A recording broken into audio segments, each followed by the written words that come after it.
Hello बच्चों, आज हम पढ़ेंगे एमपी बोर्ड कक्षा 9वीं के हिंदी विषय के ब्रिज कोर्स का पार्ट 1 सूरज का ब्याह कविता के कार्यपत्रक 1 से लेकर 8 तक सभी कार्यपत्रक है ना बच्चों। इसके पहले भी हमने एक वीडियो डाला था सूरज का ब्याह कविता के कार्यपत्रक का, लेकिन कुछ बच्चों के पास नई किताबें आई होगी तो उसमें कार्यपत्रक के नंबर और 1-2 कार्यपत्रक अलग है, इसलिए ये पूरे सब एक साथ कार्यपत्रक बनाए गए जिन्हें आप देखकर अपने सारे कार्यपत्रक कर सकते हो। और इसी तरह के और वीडियो देखने के लिए आप हमारे चैनल को सब्सक्राइब कीजिए। तो चलो बच्चों शुरू करते हैं कार्यपत्रक 1। तो देखो बच्चों, ये है श्रुत लेख, शिक्षक द्वारा बोले गए शब्दों को लिखे। तो बच्चों श्रुत लेख है, श्रुत लेख मतलब सुनकर लिखना है आपको। तो ये हो सकता है आपके विद्यालय में आपके शिक्षक द्वारा करवाया जाए, क्योंकि ये सुनकर लिखना है। तो ये हम अभी कार्यपत्रक इसको छोड़ देते हैं, ठीक है बच्चों। अब है कार्यपत्रक 2, अपनी पसंद की एक कविता लिखें। यहाँ पर आपको अपनी पसंद की एक कविता लिखनी है। तो आप अपनी पसंद की कोई भी कविता जो आपको याद हो या कहीं से देखकर, दोनों ही स्थिति में लिख सकते हो या अपने मन से भी लिख सकते हो। तो मैं लिख देती हूँ यहाँ पर, चाह नहीं मैं सुरबाला के, है ना बच्चों। ये कक्षा 5वीं की कविता है। चाह नहीं मैं सुरबाला के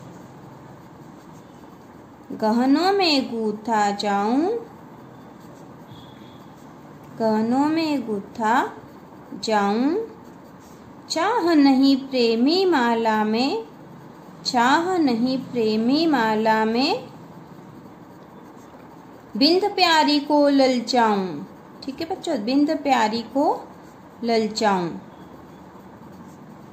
ये आगे और भी है, मैंने 4 लाइनें लिख दी है बच्चों। आप अपनी पसंद की कोई भी कविता यहाँ लिख सकते हो या फिर इसको और भी आगे लिख सकते हो, है ना बच्चों। अब है कार्यपत्रक 3, निम्नलिखित शब्दों में कुछ तद्भव और कुछ तत्सम शब्द सम्मिलित है, इन्हें चुनकर अलग अलग कीजिए। यदि आपने ये कर लिया है तो आप सीधे आगे बढ़ सकते हो और आगे का देख लो, है ना बच्चों। तो यहाँ पे तत्सम और तद्भव शब्द चाट कर लिखना है, जिसको मैं फटाफट लिख के आपको बता देती हूँ। देखो बच्चों, ये कार्यपत्रक 3 जो है मैंने भर दिया है। आप आसानी से फटाफट देख लो, क्योंकि पिछले वीडियो में भी हमने कार्यपत्रक करा था, आपको पता ही होगा। और यदि आपने नहीं करा है तो इसको यहीं पॉज करके आप ये कार्यपत्रक भर सकते हो। इसमें तत्सम और तद्भव शब्द अलग अलग छाटने थे, है ना बच्चों। तो तद्भव थे मिट्टी, मोर, साग, भीत, चांद, ये शब्द दे रखे, इसमें से ही छाट कर हमें यहाँ लिखने थे, है ना बच्चों। तत्सम में है हस्त, स्वप्न, शाख, भित्ति, चंद्र। तद्भव में समुद्र, झरना, हाथ, गोरा, सपना, मछली, कान, हिरण। और फिर तत्सम है श्रृंखला, हस्ती, पात, वित्त। ठीक, तो ये हमारा कार्यपत्रक 3 हो चुका है। कार्यपत्रक 3 के बाद है कार्यपत्रक 4, जो कि है समान तुक वाले शब्दों को पहचान कर लिखे, है ना बच्चों। समान तुक वाले शब्दों को पहचान कर हमें यहाँ लिखना है। समान तुक वाले या समान ध्वनि वाले शब्द जिसके पीछे के जो अक्षर होते हैं वो लगभग एक जैसे होते हैं। तो आप देखो, कहर, है ना। पहले तो ये शब्द पढ़ लो, दुकान, सपना, दिला, घटिया, किला, गायगी, हाथ, नारा, मान, नहर, बात, अकेला। अब इनको हम छाट के समान तुक वाले शब्दों को यहाँ लिख देंगे। जैसे कहर, कहर के समान तुक वाला होगा नहर, जो कि हमने ऊपर से छाट कर लिखा है। कान, कान का होगा मान। रात, बात। मकान, दुकान। अपना, सपना। साथ, हाथ। तारा, नारा। बिटिया, घटिया। खिला, किला। छिला, दिला। सजाएगी, गाएगी। झमेला, अकेला। देखो ये समान तुक वाले हैं। जैसे कि इसके आखिरी में ला आ रहा, तो इसमें भी आखिरी में ला आ रहा है ना। जैसे बिटिया के आखिरी में या है तो यहाँ पे इसमें भी या है। तो ये इस तरह से समान तुक वाले शब्द है जिन्हें हमें छाट कर लिखना था। अब अगला जो कार्यपत्रक है 5, ये नई किताब में है और पुरानी किताब में ये नहीं था बच्चों, इसलिए इसको हम अभी यहाँ करेंगे। कविता में आए नए शब्दों का अर्थ लिखे, है ना बच्चों। जो नए शब्द आए हैं उनका हमें अर्थ यहाँ लिखना है। तो पहला शब्द है अफवाह। अफवाह मतलब उड़ती हुई खबर, उड़ती हुई खबर, उड़ती हुई खबर या गप, है ना। गप मारना या उड़ती हुई खबर मतलब बिल्कुल सही बात नहीं है वो, है ना, जिस पे भरोसा नहीं किया जा सकता, उड़ती उड़ती खबर है। मोर, मोर क्या होता है बच्चों, ये होता है दूल्हे के सेहरे पर सजाने का, है ना। तो ये होता है सेहरे पर सजाने का, है ना, मोर होता है। जो मोर, एक शब्द मोर आपने सुना होगा कभी, मोर, ये मोर होता है पक्षी, हमारा राष्ट्रीय पक्षी जो है। लेकिन ये जो मोर लिखा है ये होता है दूल्हे के जो सेहरे पर सजाने का होता है, जिसको मोर बोलते हैं, वो सेहरे के ऊपर बांधा जाता है। विमल, विमल का अर्थ है निर्मल, क्या होगा बच्चों, निर्मल। उषा, उषा का है भोर, भोर या सुबह जल्दी, ठीक है, सुबह जल्दी। सुहाग, सुहाग का अर्थ होगा सौभाग्य, क्या होता है, सौभाग्य।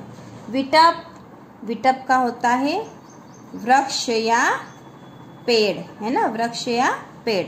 मंडप, मंडप क्या होता है बच्चों, मंडप आपने नाम सुना ही होगा, शादी का मंडप, है ना, मंडप का, शादी का मंडप जो सजाते हैं। वितान, वितान मतलब फैलाव या विस्तार, फैलाव या विस्तार। पात पात, पात पात का अर्थ होगा पत्ता पत्ता, पत्ता पत्ता, है ना। वृद्ध, वृद्ध का बूढ़ा, है ना बच्चों, वृद्ध का अर्थ है बूढ़ा। वंदनवार, वंदनवार का अर्थ होता है मालाओं से सजाना, है ना, बहुत सारी मालाएं लेकर जहाँ सजाया जाता है उसे हम बोलते हैं वंदनवार। जलचर, जल में रहने वाले, है ना बच्चों, जल में रहने वाले जलचर कहलाएंगे। विपद, विपदा, विपद का अर्थ है विपदा या संकट। प्रचंड, भीषण, प्रचंड का भीषण। खातिर, के लिए या कारण। कवारा, कुवारा, या जिसकी शादी नहीं हुई है उसे कवारा कहेंगे। ताप, गर्मी, है ना बच्चों, ताप का गर्मी या तापमान। वंशविहीन, संतानहीन, है ना, जिसकी कोई संतान नहीं है उसे हम वंशहीन, विहीन बोलेंगे। झमेला, झमेला का है बखेड़ा, ठीक है, झमेला का बखेड़ा या झंझट। छटपट, छटपटाना, छटपटाना या परेशान होना, है ना, परेशान होना। ठीक है बच्चों, ये शब्द और उनके अर्थ हमने यहाँ लिख लिए हैं, आप इनको अपनी किताब में लिख सकते हो।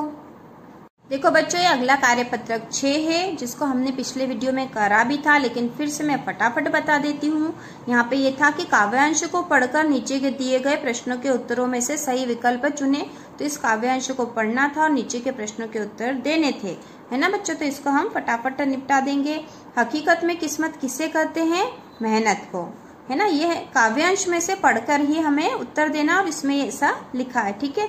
जो अपनी किस्मत रचते उन्हें क्या कहते हैं, साहसी। सच्ची खुशी का हकदार कौन है, दुख सहने वाला। किसका अंधकार मिटाना है, निराशा का। किसे छोड़ने पर किस्मत बनती है, भाग्य की दुहाई। और जो रुक गया मिट गया उसका नामो निशा। ठीक है बच्चों, इसको हमने फटाफट कर लिया क्योंकि पिछली वीडियो में करा था। देखो बच्चों, इस पाठ का जो अगला कार्यपत्रक 7 है वो है नीचे दिए गए चित्र को देखकर अपने सरल शब्दों में एक अनुच्छेद लिखे। एक अनुच्छेद लिखना है और इस चित्र को देखकर लिखना है ना बच्चों। तो चित्र देखो आप, क्या है, यहाँ पर एक पिंजरा है, पिंजरे में एक चिड़िया है ना। चिड़िया पिंजरे के अंदर है और वो बाहर क्या देख रही है, आकाश को देख रही है, सूरज, है ना, पक्षियों को उड़ते हुए देख रही है, झरना बह रहा है उसको देख रही है। तो इसके आधार पर हम एक अनुच्छेद लिखेंगे। इससे आपको क्या समझ में आ रहा कि चिड़िया जो पिंजरे के अंदर है, एक चिड़िया जो पिंजरे में कैद है, पिंजरे में कैद है, उसे बाहर का जीवन बहुत ही सुखद लग रहा है ना, बहुत ही सुखद लग रहा है। ठीक है, पिंजरे में उसे सारी सुविधाएं हैं, है ना, सारी सुविधाएं है, फिर भी वह खुले आसमान में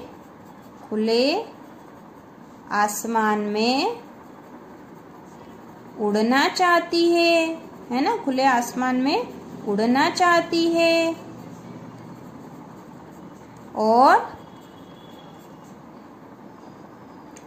आजादी के गीत गाना चाहती है ना। वह पक्षियों के साथ उड़ना चाहती है, ठीक है, और वह झरनों की गुनगुन सुनना चाहती है। और इसी तरह के और वाक्य बनाकर आप लिख सकते हो। ये मैंने उदाहरण के तौर पर लिखा बच्चों, आप दूसरा कुछ भी लिख सकते हो इस चित्र को देखकर, है ना, कि एक चिड़िया पिंजरे में कैद है, वह दूसरी चिड़ियों से बात कर रही है कि मैं भी बाहर आना चाहती हूँ, है ना, आजादी के गीत गाना चाहती हूँ तुम्हारे साथ और सूरज के रोशनी में रहना चाहती हूँ। और इसी तरह से वाक्य बनाकर आप लिख सकते हो और अनुच्छेद पूरा कर सकते हो। ये तो उदाहरण के तौर पर था, आप अपने मन से लिखना। जब कार्यपत्रक 8 है, ये है आज सुबह से उठकर आपने क्या क्या किया उसके बारे में लिखे। तो ये बहुत आसान है, सुबह से उठकर आप जो जो करोगे आपको वो लिखना है ना बच्चों। तो जैसे मैं आपको उदाहरण के तौर पर कुछ 1-2 वाक्य लिखकर बता देती हूँ। आज सुबह से उठकर आपने क्या क्या किया उसके बारे में लिखे। तो आज सुबह उठकर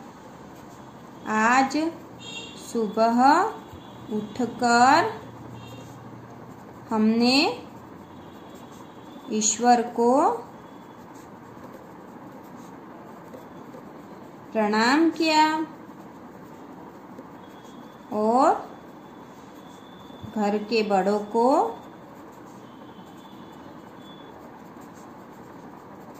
भी प्रणाम किया, है ना बच्चों।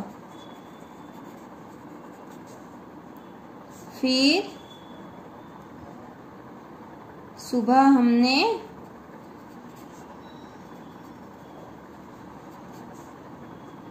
ब्रश किया, है ना, ये भी लिख सकते हो, ब्रश किया, नहाए, तैयार हुए, फिर हमने पढ़ाई की और जो जो भी आप करते हो वो सारी दिनचर्या आपको यहाँ लिखनी है ना बच्चों। आप अपने मन से लिखोगे अब आगे।